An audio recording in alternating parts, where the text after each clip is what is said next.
We know that living with ADHD can be both emotionally and mentally painful. But did you know that it could also be physically painful as well? In this video, I'm going to talk about how having ADHD puts you at greater risk for bodily injury. Coming up.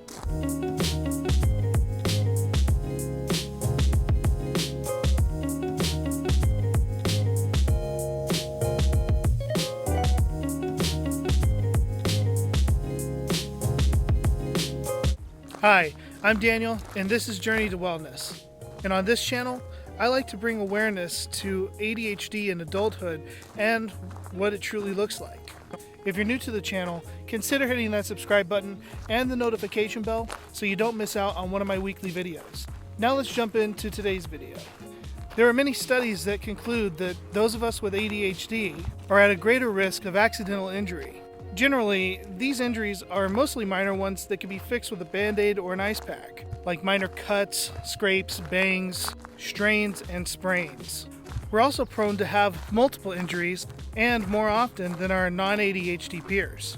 We're also 3 times more likely to have a severe injury, such as major lacerations, broken bones, but in particular, traumatic brain injuries. And unfortunately, traumatic brain injuries can make ADHD symptoms even worse. In fact, there are a growing number of studies that suggest that a large amount of people diagnosed with ADHD, particularly later in life, could actually be the result of a traumatic brain injury from earlier in life, as traumatic brain injuries can cause a lot of the same symptoms found in ADHD. So why is the rate of injury and severity so high for us? Now you may just think that it just happens to be absent-mindedness, and maybe sometimes it is. However, studies have shown that we actually don't have a problem with recognizing risks. What we do have a problem with is fully comprehending the consequences and the severity of the outcomes. One of the more obvious causes of injury could be due to our impulsive nature. When you act before thinking, it's easy to end up in the ER. Seriously, hold my beer should be just as much of a slogan for us as squirrel or shiny. Inattention can also come into play here. It's easy to see how you could hit yourself with the door that you're opening while you're simultaneously replaying Monty Python quotes in your head and seriously wondering if an African swallow really could carry a 1-pound coconut. Or could it be that we're just plain clumsy?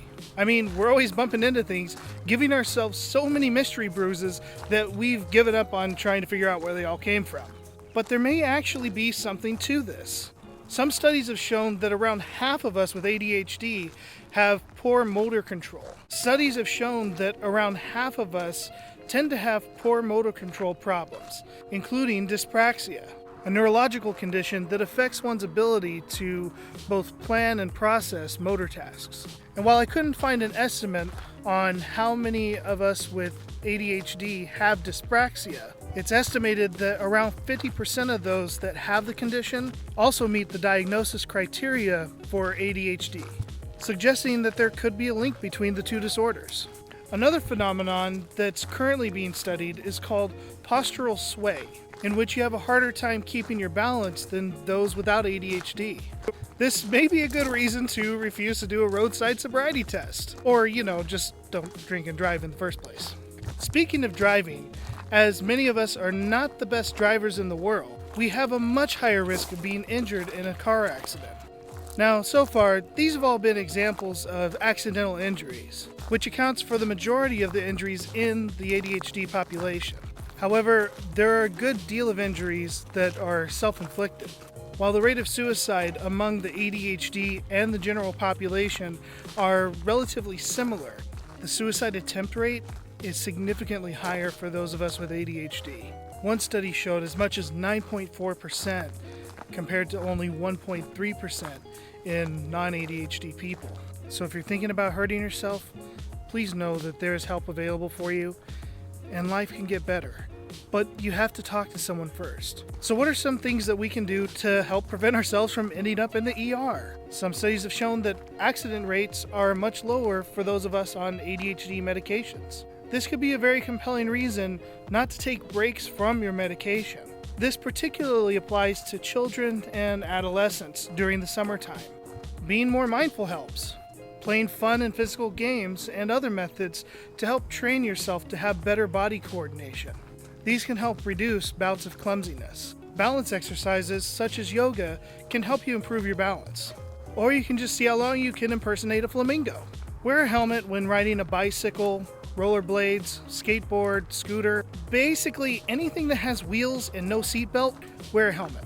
And once again, if you're thinking about hurting yourself, please talk to someone, because there are people that love you and people that care about you. If you found this video helpful in any way, please hit that like button and be sure to subscribe for more videos like this one. And until next time, seriously, take care of yourself and be well.